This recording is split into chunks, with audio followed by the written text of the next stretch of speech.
And again, we are back. Hey, how's it going? All right.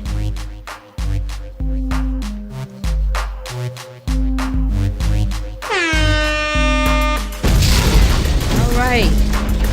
And we are back again. Like I told you, we are back, and we are back with Mr. Tony Burton in the building, who is running for county commissioner. Like I told you, hey, this is the move, and we are on the move. We are now tuned into saving the community, and we need to get you folks out here and get y'all ready to vote. All right. Do something good and positive. How's it going? How you doing? It's going wonderful, going wonderful. I All won't right. complain at all. I know that's right. So let's just jump right into it. So, I mean, I don't even know where to start. It's so many places I can start. I read some things about you, heard some things about you. Okay. I know you're running for a county commissioner. District A. District Winston-Salem. Correct. All right. So let's just let the folks know the work that you're doing. Okay. You want a little history? You want to start where we're at? You just now Anywhere you history, want. just bring it. I like it. My name is Tony Lewis L. Burton III. I'm originally from Richmond, Virginia. I got to Winston-Salem by way of the University of Tennessee at Martin, where I played football at. Came here in 1989. Started working for one of the local law firms, and then went on to do some more work with school administration and things of that nature. Mm-hmm. And so I've been here now almost 30 years, working with at-risk kids, working with families, doing a whole lot of different things through that avenue, I guess is the best way to say it. I'm excited about the fact that I'm running. I decided I was going to run back in 2014. Okay. And so it's a history to it. It was not something I just decided to do today, but in 2014 I decided to run. Actually entered the race in 2014, ended up having some sickness and decided to drop out of the race. And I told them in 2014 and 2018 I will be back, and it's 2018, and okay. I'm here. And you here. And I'm here. And you here. So let's talk about, the overall, what do you need? What the groundwork that you've put in from the community, the younger folks, because I know like the audience that we kind of touch bases on, it's a young crowd. The millennials, I hope. I hope yes, it's those millennials. Yes. And one of the big things we've been trying to do with millennials, I did a couple different interviews with some millennials and trying to answer questions on what it is that they want. And what I found out after talking to them is they really want something for them, which all of us do. I consider myself, well, they say I'm a Generation X. I just missed the baby boomers by a year or so. But the millennials are excited about what's happening now. What are we going to do? How are we going to take care of our student loans? How are we going to, they want to be entertained. What type of entertainment's there? What is the reason why? There's a group I met with not too long ago, and the big question was, why should we stay in Winston-Salem? Right. Why should we stay in this particular community? What is it that's happening in this community so that it's going to make it productive for us? And so one of the things I've been trying to do is say you have to get involved in your local politics and with your local politicians so that they can understand what your concerns are. We can't address a concern if we don't know what that concern is. And so what I've been trying to do throughout the community is to sit down and talk to small groups and say, tell me what's going on. Tell me what it is that you want. If you want me to represent you, which all elected officials should represent the people that put them in office. Right. So if I'm gonna represent you, I need to have that two-way conversation with you so that I know what it is that you're looking for, so that I can work that into the plan so that we can be successful together. It does no good for me to come to you once a year or once every 4 years or whenever it may be and say, look, I need you to vote for me to put me back in office again. What is your plan? And so that's kind of what I sat down with them. And my basic plan for Winston-Salem is first, we've got to get back to community. Right. We've got to, and we not only need to do this in Winston, I'm going to be honest with you, we need to do this in the world. But right now, I'm in Winston. In Winston, right. And so Winston's what I'm going to try to address first. Now, I got some bigger goals later on, but right now, I need to address it in Winston. So what is it that we can do in Winston-Salem so that we can reclaim our community? So that we can figure out what it is that our people do. How can we retool our people to get ready for the next things that are coming? How can we make sure that our schools are quality schools, that we're putting out quality work. How can we make sure that when you graduate from school, you can find a job? Right. You know, you don't want to go to school for 4 years, come out with, $75,000 worth of debt or whatever it may be, and then you got to go to work at McDonald's because that's the only job that's there. Right. Nothing wrong with McDonald's now, don't get me wrong. Because a lot of us had that start. Right. Mine was in Mayberry's, believe it or not in McDonald's. Oh, but I okay. started off working in Mayberry's. In And Mayberry's. you know a little bit about that. Yeah. And so, we have to have somewhere to start. But the reality is what are we doing as a community so that we can truly address the systemic problem and not just put a Band-Aid on it? What I found, especially as I go out and talk to people, we have as a community accepted the Band-Aid mentality is what I like to call it. Yeah, just cover up the Just wound cover for it the up the moment. wound for the moment, and it looks good, and you got, we'll accept this for now, and then realize 2 or 3 years later, we still got the same issue. Right. One of the big questions, again, I ask when I go out into the community, who's satisfied with what it is that we have today in our communities? And I can't get anyone to raise their hand. And I'm going, if you're not satisfied, who's accountable for that? Whose issue is that? And then they'll quickly say, well, it's the politicians. Then I say, well, if it's the politician or whomever you elected, if that's the case, why did you elect them? And then why are you keep re-electing them? Right. But then I say also to them, you got to take a role in this too. Because together we can do a whole lot of things. As one politician, there's only limited things I can do. But if we stand up as a community together to get something done, the world is our limit. We can go back to that true tradition of when we were growing up, when my mom and dad, and probably yours too, said, you can do and be anything you want to be and do anything that you want to do. We need to go back and pick that up. But we have to have a plan, because a people without a plan will do what? They'll perish. That's what we're going to do And now. that's what's happening now. That's what I see happening, is we don't have an active plan, and so we're perishing. There's a and we're president without a accepting- plan. Well, and so we've got to become active in that. So that just, that's a little bit about what I'm trying to do and why I'm running for office. Okay, so what is your plan? My plan?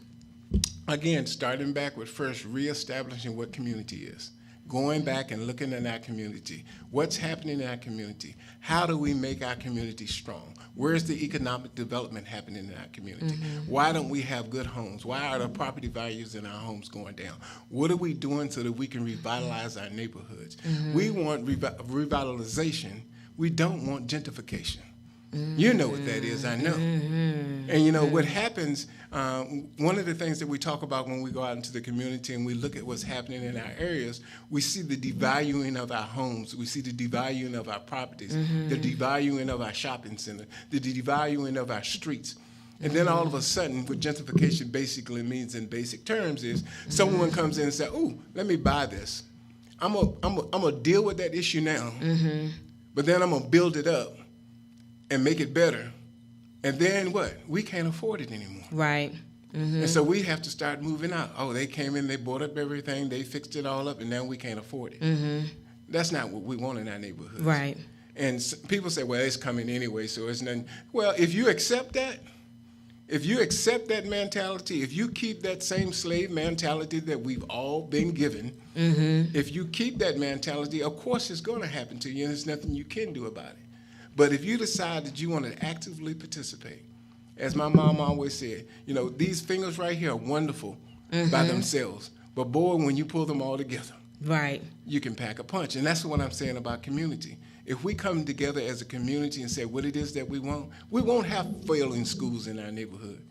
We won't have food deserts in our neighborhood. We won't have all of these homeless people in our neighborhood. We won't have the issues with the streets. We won't have the issues of the fact that we've got to leave our neighborhood to go get what we want to come back to our neighborhood. That doesn't make good sense to me. Right. We're taking the little bit of money we're making, running across town to the mall and wherever it may be, spending that money, and then coming back home and still having nothing.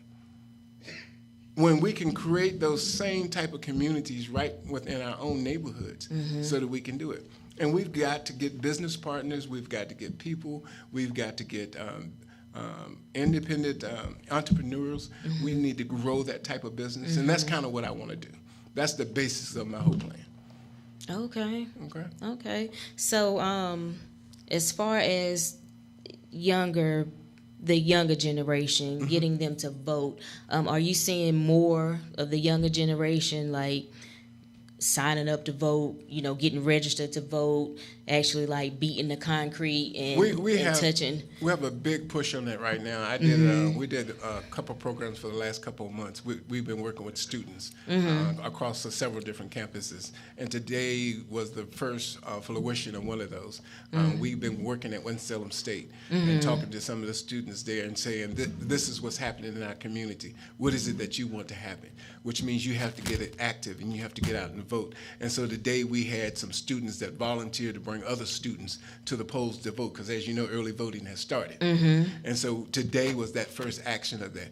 Next week we have even a bigger push to get more students out from other local colleges. In Winston-Salem, I'm sure you know, there are four different major colleges, as I like to call them. You have Winston-Salem State, you have Wake Forest, you have Forsyth Tech, and you have the School of the Arts. Those are the major four ones. And we're working at all of those locations to get students involved in what's happening in the community. Because again, one of the things people don't understand, the biggest budget of the county commissioners is the school budget. We do money from public schools, and we do money also for our colleges. When you look at Forsyth Tech, our vocational colleges. And so we have to look at how we can manifest that so that it can be a positive thing. And then we have to figure out what type of jobs can we bring here so that when we educate all these people, they have opportunities to stick around. Right. Because what has happened is a lot of times we bring them in, we educate them great, and what happens, they can't find a job and they jump out.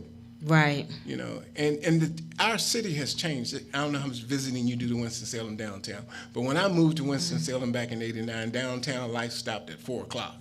You didn't get out work at 5, but downtown life stopped at 4 o'clock. Dead. Yeah. It was dead. Traffic lights blinking already. It was blinking already. It was no use. And now we have a thriving downtown area. We have a whole lot of homes that are going into downtown communities, a whole lot of different opportunities with jobs, with the innovation quarter and things of that nature. We're looking at the partnerships that are happening between the universities and the growth and the technology that's coming. We're getting ready for a lot of STEM education. We're looking at a whole lot of things with the biotech and the medical field, because as you know, we have 2 of the largest hospitals. So a lot of those things are changing and growing, and people are coming. And so what I want to see in District A is how we use that to improve our area. Now, as I said, a lot of people are going to say, well, what is District A? Right, I was about to ask that question. I looked at your face. I saw when your it's face. District, what do you mean by District A? Well, Winston-Salem is split into 2 districts. One is District A and one is District B. District A is, by design, it consumes the historical black neighborhoods by design. And let me give you a little history on it. In the late 60s, early 70s, there were several members of the community that petitioned the state to create a district because we could not get any African-American representation on the county commissioners. Okay, and so they petitioned and they got that approved. Now, there are 7 members on the county commissioners. District A was given 2. District A is made up of about 78,000 people, and then Winston-Salem is made up of about 400,000 people. So there's a big difference between the makeup. So there are 2 representatives from District A. There are 4 representatives from District B, and then 1 at large, which is real interesting when you start to think about that, because you're still outnumbered.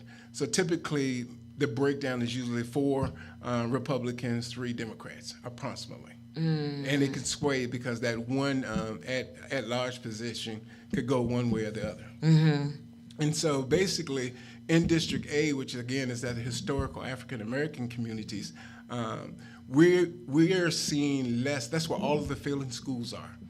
That's where all of the issues that are happening. And so what I'm saying is we now have to stand up and say we've seen all of this other development that's happening throughout the community, happening in downtown, which is a part of District A, and also happening in all the surrounding communities like Clemens and Kernersville and Walkertown and all the other areas that are thriving. Why aren't we thriving in District A and East Winston, Northeast Winston, Southeast Ward, and all of those other areas that are located within District A? Why aren't we capitalizing and why aren't we growing there? And the reason is that there has not been a lot of investment done there. You know, a few years ago, I think it was in memory serves me correctly, I think it was 2013, former county commissioner who has passed, Walter Marshall, talked about gentrification and the fact that gentrification was on its way.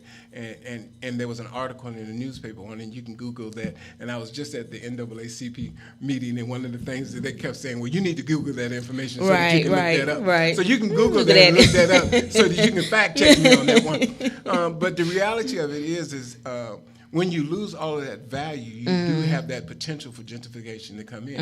And then if you look at the fact, in downtown, again, when I moved to Winston in '89, there was this big push of you didn't cross 52. 52 was that borderline that kind of split the white community from the black community. And when you say 52, is that 52 the highway? Is the highway 52. Okay. Highway 52. Okay. And so it was a belief. And I'm going to call it a belief, but it had some reality to it. Right. That you didn't cross 52 because when you crossed 52, that's when you went into our neighborhood. Okay? If you was on the other side of 52, you weren't in our neighborhood, you was okay. And you especially didn't cross 52 at nighttime. Okay? Now, all of a sudden, that everything on the other side of 52 is developed and come on up and up to par, as they like to say. Now everyone wants to cross 52. You don't even hear anything about that anymore. There's no big deal about crossing 52 anymore. So what I'm trying to get people to realize is that now that that's out there and we're no longer worried about that, and they've done all of these things to devalue our area, how do we stop them from coming in and taking over? Right. And you have to be at the table. When I realized for the last 4 years as I've watched and developed and critiqued and make sure I'm ready for this race, I've looked at the things that have happened and how we position ourselves. I've looked at the fact that we aren't able to be at the table. And when we are at the table, we aren't representing the full picture. And what I mean by that is, how can you represent me if you don't talk to me? If you can't come back to me and let me know what's going on, how can you say you're effectively representing me? You know, how can you come to me every 4 years and ask me for my vote, but that's the only time I see you? Right. How can you say you're for the community, but the only time you're doing something for the community is because you want to gain their trust so that you can get their vote? Vote, right. You know, what I have done for this community for 30 years is work with families and kids. You can Google that. Right. That's a Googleable fact. It is. I already Googled it already. That's a Googleable fact. And so what I stand for is the improvement for everyone. And if you can improve a person's education, where does education start? Let me ask you a question. You know, I'm a teacher, so you might be put on the Lord, spot. I was put on the spot. So where does education you didn't tell start? me I didn't study. I didn't even study. It started from the beginning. It starts from the beginning. From the beginning. Perfect answer. I mean, so if education starts from the beginning, why aren't we doing more in the beginning to make sure we're getting a good foundation? So what is your beginning? The system says that by third grade, Googleable fact, I can tell you whether or not a child is going to be successful and what path they're on for life. By third grade. Okay, so if you can tell me by third grade how I'm going to be, where's the effect going to come in at? Where's the change going to come? Right. It's got to come long before first grade, because by the time first grade and kindergarten, I'm already on the path for third grade. Right. So it comes at birth. Right. So what are we doing at birth so that we can make sure that we're preparing our kids for the future? You know, one of the things that we talk about, another Googleable fact, is you talk about the word gap. You know, the 30,000 word gap or 30 million word gap. And basically what that talks about is when the average child enters schools versus the disadvantaged or at-risk child, there's a gap in their word knowledge and what they've heard. Okay? So how do you increase that? How do you make that playing field even? And we as a people don't do something that we should do more with our children, which is one, talk to them, read to them, and explain to them what it is that you're doing. So when a child's born, people think, oh, they're born, we'll leave them alone, do whatever they do, and they're going to pick up on some things. I mean, that's just the myth. That's the way it's always been. But if we're talking to them the whole time, educating them. When I wash my clothes, I tell my kids I'm washing the clothes. I tell them what I'm doing. I tell them, you know, push this on button. Right. That's word exposure. And that's how we build our foundation, especially now in the world that we're in. You're using a phone now recording me. My 4-year-old can do the same thing. Yeah. That's scary. Yeah, You know, when I was growing up, it wasn't no such thing. You know, we had bag phones. I ain't gonna tell all about my age, but we had a bag that's phone. what I remember, the bag phone Yeah, in the car. phone. It Yeah, was and then when you got exclusive, in the car, you know, you Had thought that you were long doing cord. something. There you go. You thought you were doing Yeah, something. because it turned And into the now- bag when you took it out the car. There you Yeah. go. And now everybody has a cell phone. So Yeah. how are we preparing ourselves mentally so that we can use that effectively? It's a true crutch Right. if you really think about it. We don't remember telephone numbers anymore. Don't.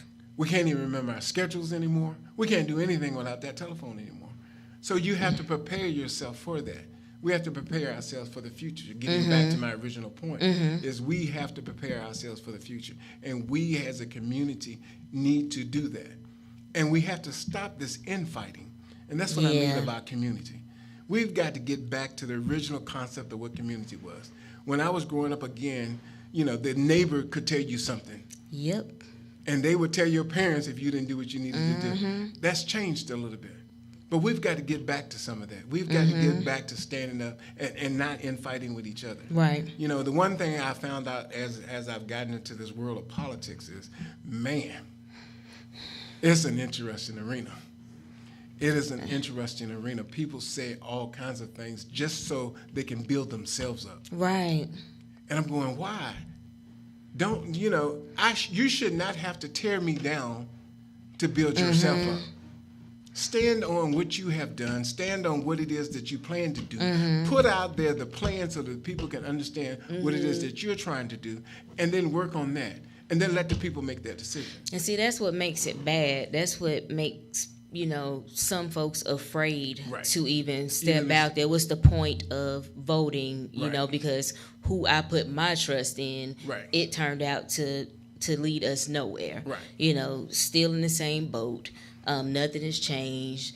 The community still looks like trash. You know, police still do what they do. Right. School is still terrible. You know, But that's why lunches you have haven't to changed. Hold, I mean, you that's why understand what I'm have to saying? Hold them Like, accountable the whole time. You can't just hold them accountable in the election year.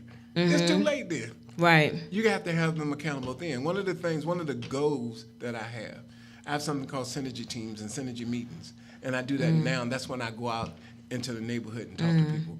That's going to continue when I'm elected. Because I want input quarterly, if not monthly, depending on what type of input it is.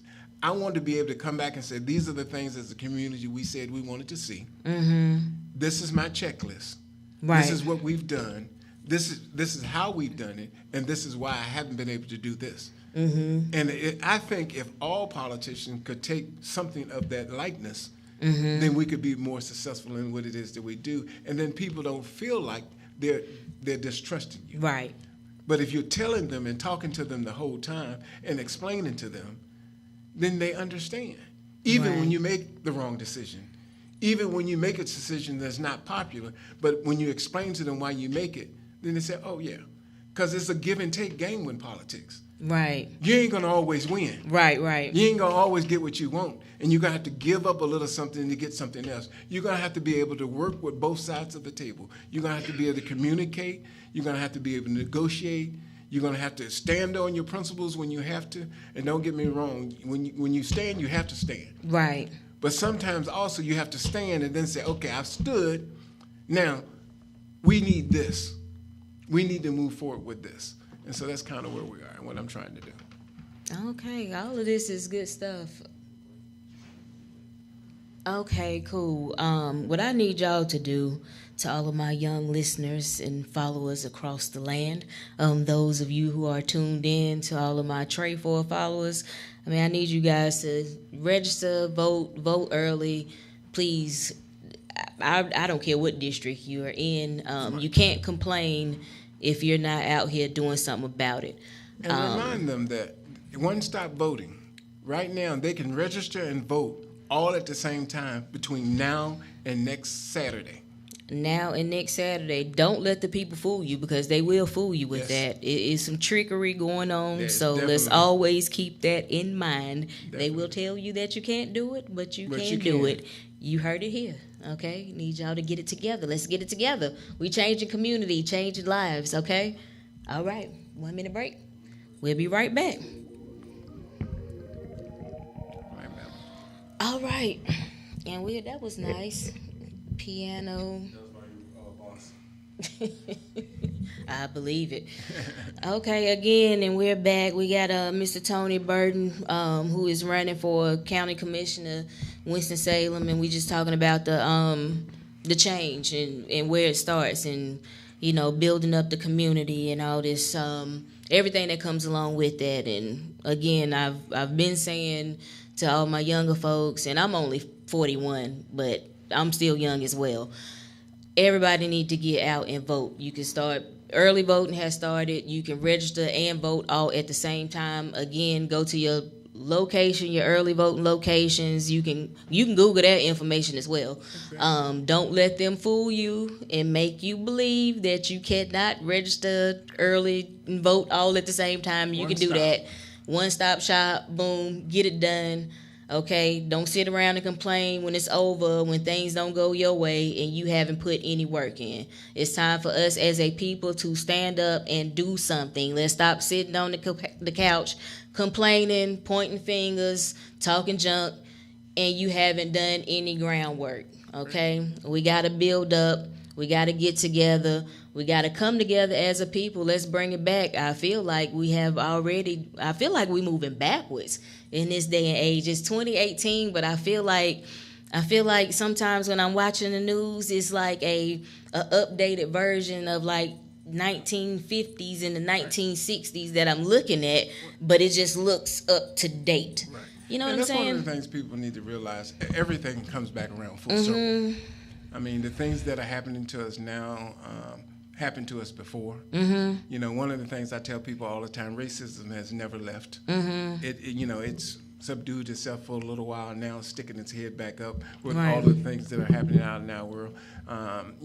Brutalities and all of the things that are happening happened before. But what we have to do again as a community is stand up and say, this is not what we want for our community. We need to stand up and talk about the fact that if we want change, we have to be about that change. We have to participate to get that change. Right. We have to demand that change. We have to put the pressure on to get that change. We have failing schools, like I said, in District 8. We need to realize what it is. As a community, we have to stand up and say we're no longer going to accept this. We are not going to accept this. And when we say that, and when we stick to that, then we can get things done. But if we just say Monday morning coaching, as I like to call it, we talk about, well, he should have made this move or he should have made that move.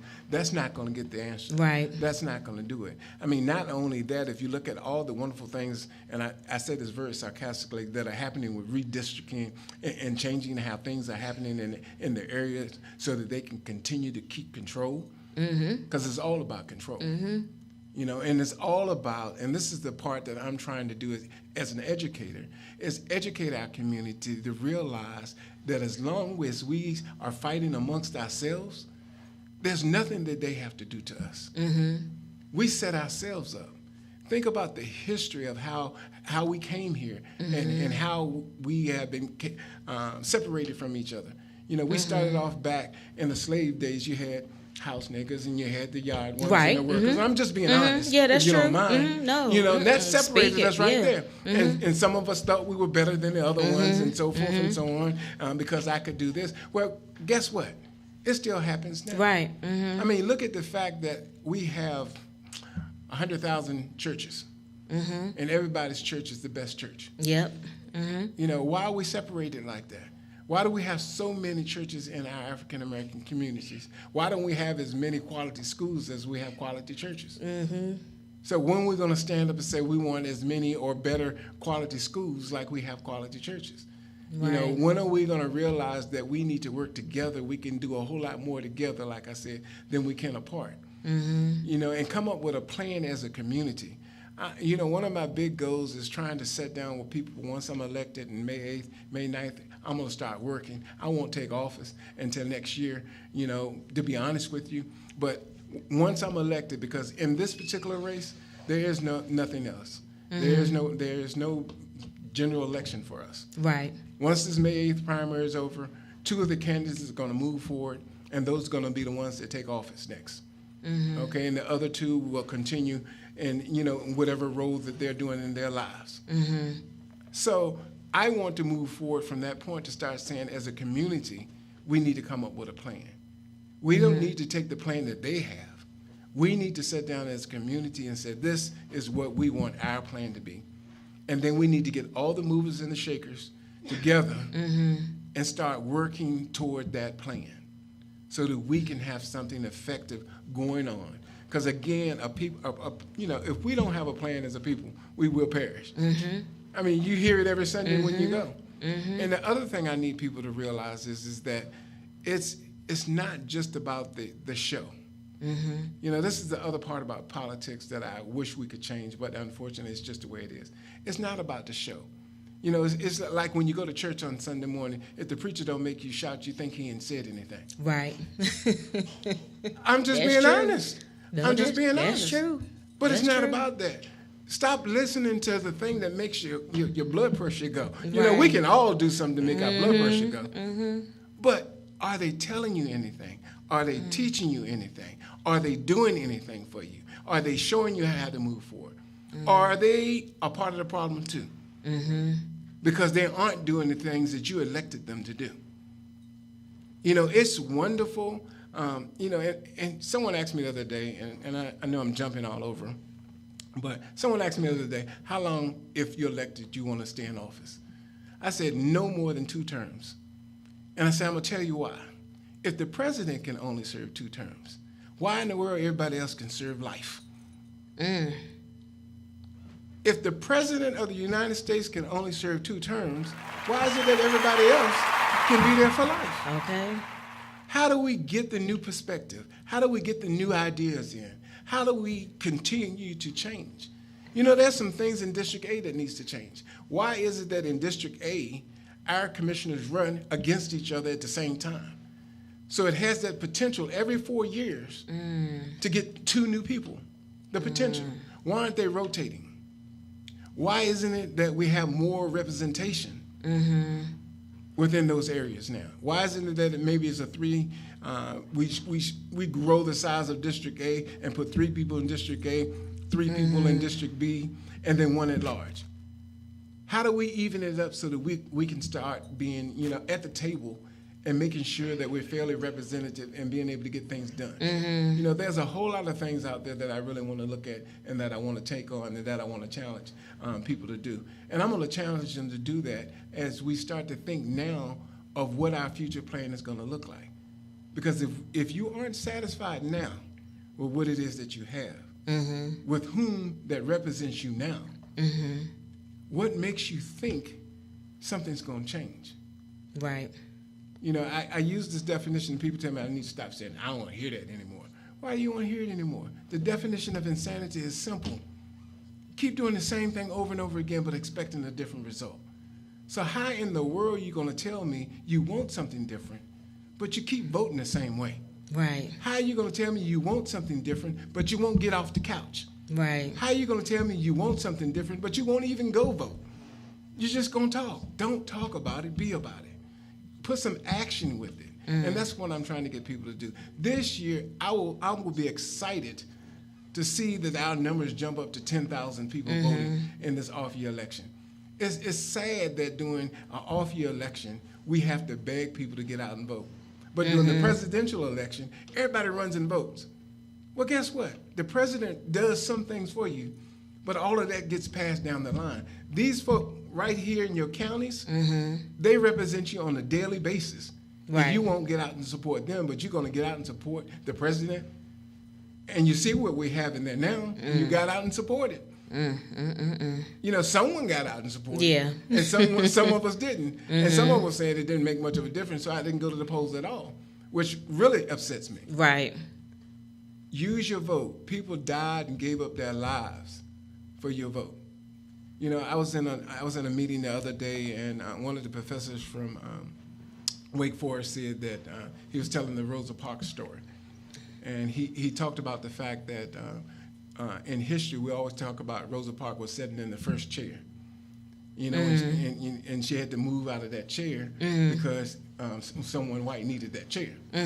Where in reality Rosa was sitting in the 11th chair. She wasn't in the first chair on the bus. She was in the 11th chair. And what happened was all the 10 rows before her were full of white folk. And so when they got to the 11th, the rule was you got up and you moved. But she was in the colored only section. So why do we teach the history that she was sitting in the first chair? When she was sitting in the 11th chair. And we need to look at how that came about and how we talk about that. And I didn't know that. This was something I picked up. Right. You know, because you hear it and you hear it and you hear it, you always think, oh, she's sitting in that first chair, so they made her move. And she didn't want to move, so she sat there. She was sitting in the 11th chair, in the sections designated. But everyone else had filled up the other ones, and so the rule was you still moved. But Rosa didn't. Where are the Rosa Parkses at now? That's what I'm asking my community. Where are they at now? Right. And how are we doing, and how are we going to stand up now to represent us in the century that we're in now? Right. You know, we're not in the back of the bus anymore. Right. But we could be. And if we keep going down the path that we're going down now, we might be back in the back of the bus again. You know, we might still be driving that bus, but riding in the back.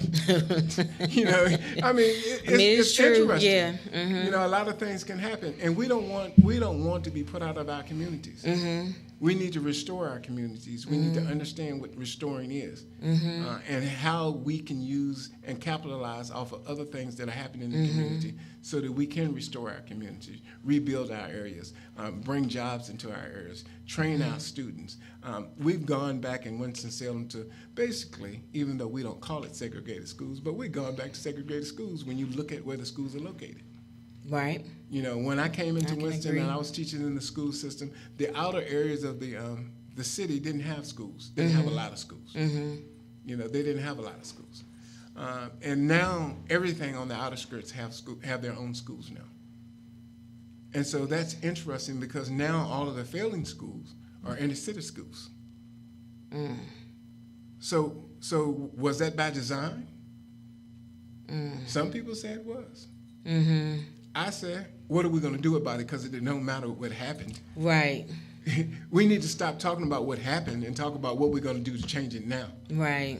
What happened, happened. We need to recognize that and move on from it so that we can do a reality of it now. And so that's what I want to do. I want people to talk about what it is we need to do now so that we can move forward as a community, as a group, and understand, too, that just because someone's not from your neighborhood, just because someone's not from your town, that doesn't mean that they can't help you. Right. Because that's one of the things that's good about us. You know, that's great about us.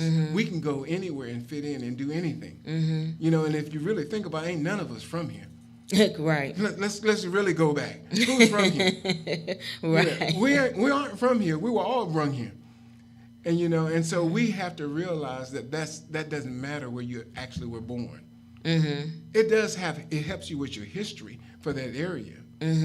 But when someone chooses, and I said this because this is one of the things that I face as a candidate, is the fact that people say, well, he wasn't born for him. We can't vote for him. He's not from here. Well, guess what? I'm not from here. But I chose to be here. I chose to be here for the last 30 years. I chose to work in the community that you say I'm not from for the last 30 years. You've been here 30 plus years. What have you done for your community? I can tell you what I've done. You can Google what I've done. What have you done for your community? Just because you're an elected official now, what have you done? What are you currently doing? What will you do? What is your plan moving forward? Write your plan, make it plain, share it with the people so they can understand, and let's move forward together.